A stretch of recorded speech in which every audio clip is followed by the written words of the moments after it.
Morning. Hope everyone is good today on this Monday.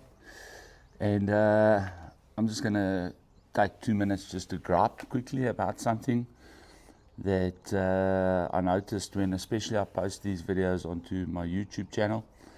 And I think a lot of people don't understand what's actually the point here. In that I'm not trying to impress anybody here. I'm not trying to, I don't get paid for this. My content is not monetized. I don't put advertisements up for anyone. I'm just an average South African who is giving his opinion on certain events, and there's a number of people who agree with me, it seems. And there's a number of people who don't agree with me, which is great if we are agreeing and not agreeing on the topics that we speak about or that I speak about. I've disabled comments on my stuff because, first of all, I really don't have the time or the inclination to deal with the types of trolls that I'm already experiencing, you know. People don't take me on for what I say, but in fact take me on for the way I speak and certain vocal tics that I may or may not have. And really, you know, that's just how it is. I'm not a professional public speaker. I'm by no means a professor of English.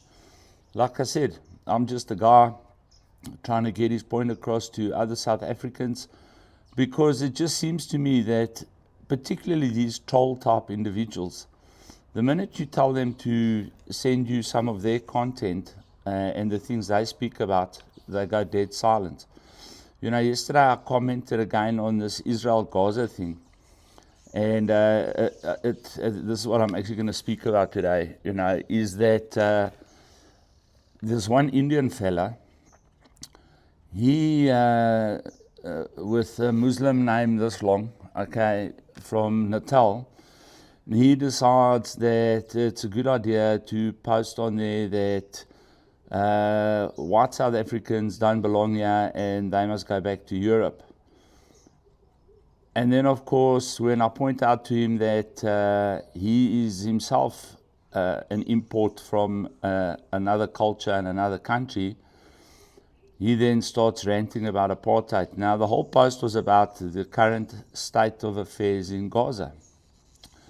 So, you know, I really need to start making people completely aware of what is going on in the world of religion and what the ideology is behind this constant victim mentality that we've got to, you know, deal with in terms of particularly those in these Muslim states.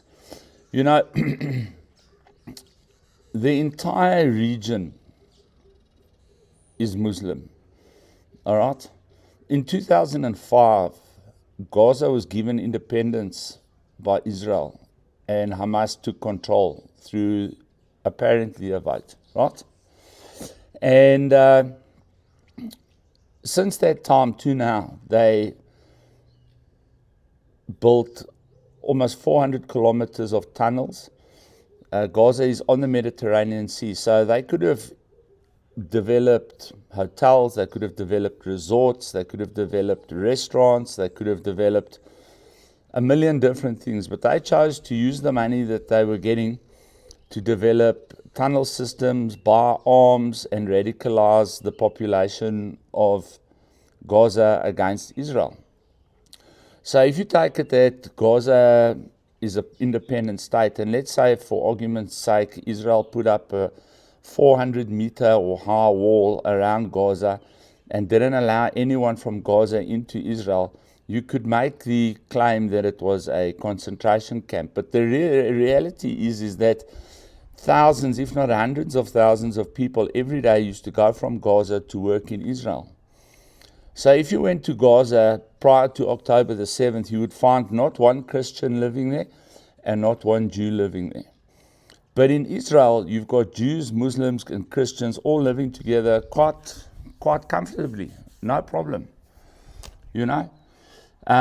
If you look at the surrounding areas, countries that were historically Christian and Jewish, Lebanon, Egypt, Syria, Yemen, there's plenty around there. Sudan, closer, Ethiopia, these types of that were historically Christian and Jewish countries. Where are the Christians and Jews in those countries? They've been wiped out. They've been wiped out by jihadi madmen who have either killed them or driven them out or forced them to subjugate themselves to the religion of Islam. And this is exactly what is the plan. This is what you see happening in Europe now, and this is the type of thing you're seeing starting to stick its head out in America. But it appears that the Americans really aren't going to stand for it. And that is what's now got everybody up in arms, you know.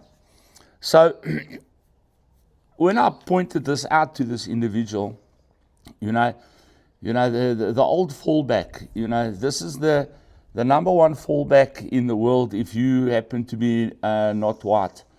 Apartheid. Everything is apartheid. Everything that these people don't agree with is apartheid. If I choose to be a Christian in a Christian country and they want to subjugate that country and invade that country with Islam, and I stand up against that and say, no, we're not going to allow that. Apartheid, racist, this, that, all the rest.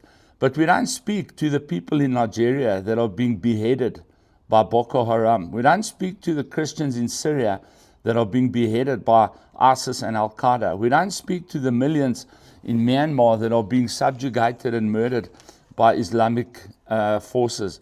We don't speak to the people up in northern Mozambique that are being murdered and killed by also derivatives of ISIS and Al-Qaeda. We don't speak to the 47,000 terrorist attacks that have taken place around the world, killing hundreds of thousands of innocent people, all by Islam. We don't speak to the 270 million people that have been murdered by Islam since 600 AD. We don't speak about that. We're not allowed to speak about that.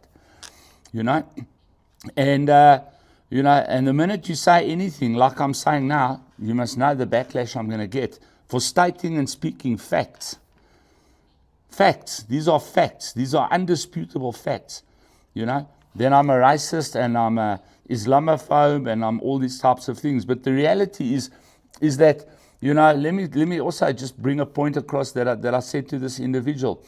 In the 2 years since October the 7th, 2023, all right, in South Africa, working at about 6,000 people that die every quarter in this country from violent crime and murder.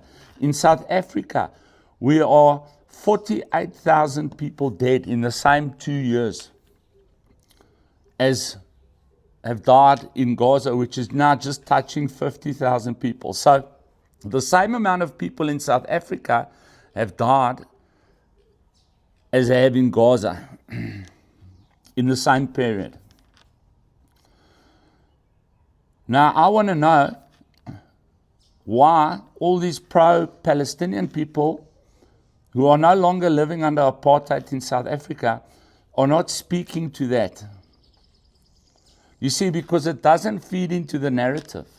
And where are the vast majority of these people dying? In South Africa. Eh? Aren't we hearing about the Cape Flats, the Cape Flats, the Cape Flats? What is the majority religion in the Cape Flats? I don't know. Go look it up.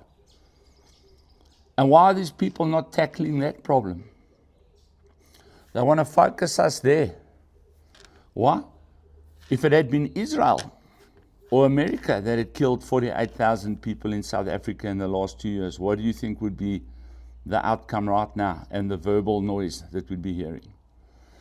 So my point is this: maybe concentrate less on what is going on in Gaza and in Israel, and maybe start putting your focus here in South Africa, where you are in charge and you have control of the government, but are failing miserably. Stop trying to divert us to other people's problems while you don't solve our own problems. Amen. God bless. Cheers, everybody.